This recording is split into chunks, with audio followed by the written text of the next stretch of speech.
Bonjour, dans cet exercice, nous allons calculer une quatrième proportionnelle. Donc tous les tableaux qui sont présentés sont des tableaux de proportionnalité et on nous demande de calculer la quatrième valeur manquante avec la méthode de notre choix. Donc je rappelle les méthodes. On peut utiliser un coefficient, on peut utiliser la linéarité sur les colonnes ou on peut utiliser le produit en croix. Donc sur la linéarité ou le coefficient, on va regarder si on peut calculer de tête des valeurs. Alors, 5 pour passer à 60, on multiplie par 12. Donc ici, 2 fois 12, 24. On aurait pu aussi calculer 2 fois 60 divisé par 5. Donc 2 fois 60 divisé par 5, avec le produit en croix et on utilisait 24. Ici, 60 pour passer à 2, on va diviser par 30. On n'est pas très à l'aise avec les divisions, donc ici on va utiliser le produit en croix, donc 2 fois 5 divisé par 60. Donc 2 fois 5 divisé par 60, on a 10 sur 60. Si on simplifie, ça nous fait 1 sur 6, c'est ce que va vous donner votre calculatrice. 1 sur 6, on obtient environ égal à 0,16.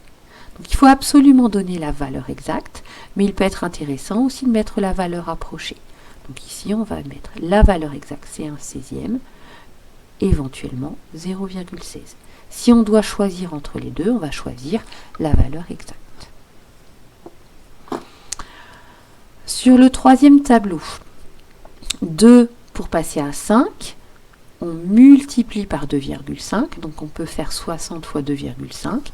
Sinon, on peut utiliser le produit en croix, 5 fois 60 divisé par 2, 5 fois 60, 300, divisé par 2, 150. On peut faire ce calcul à la calculatrice. Alors, pour ce tableau, il nous manque une information pour pouvoir le remplir.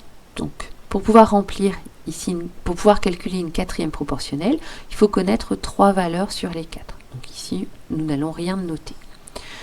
Alors, 28, 1,2, 3. Sur le coefficient, c'est pas très visible. Sur la linéarité, c'est pas très pratique. Donc, on va aller calculer le produit en croix. Donc, on va faire 28 fois 3 divisé par 1,2. Donc, 28 fois 3 divisé par 1,2, on obtient 70. Donc je vérifie, 1,2, 3, 28, 70. Il semble que les proportions sont bien gardées. Ici, 11, 5,5, 3,5. Donc je peux faire un produit en croix, 11 fois 3,5 divisé par 5,5. Sinon, je peux remarquer aussi que 5,5 est la moitié de 11. Donc ici, on fait x2. Donc 3,5 fois 2, j'obtiens 7. On a pu faire le calcul de tête. Alors, 0,6, 2,4, 1,35. Pour le coefficient, pour passer de 0,6 à 1,35, c'est pas très visible comme ça. Par contre, en linéarité, ici, on peut dire qu'on a multiplié par 4. Donc ici, on peut multiplier par 4 et on obtiendra 5,4.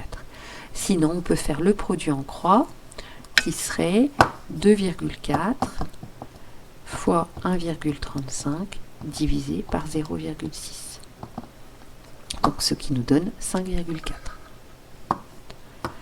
Pour l'avant-dernier, alors 6,4, 8, le coefficient n'est pas très clair. 6,4, 4 pour la linéarité, c'est pas très pratique. Donc on va faire notre produit en croix. 8 fois 4 divisé par 6,4. 8 fois 4 divisé par 6,4, on obtient 5. 6,4, 8, un petit, un grand, un petit, un grand, les proportions semblent gardées. Ici, pour passer de 55 à 62,5, le coefficient ne saute pas aux yeux. Par contre, pour passer de 55 à 11, on peut dire qu'on divise par 5. Donc 62,5 divisé par 5, on obtient 12,5. Ou alors on calcule le produit en croix qui donne 11 fois 62,5 divisé par 55 et ça nous donne 12,5. Voilà pour la correction de cet exercice.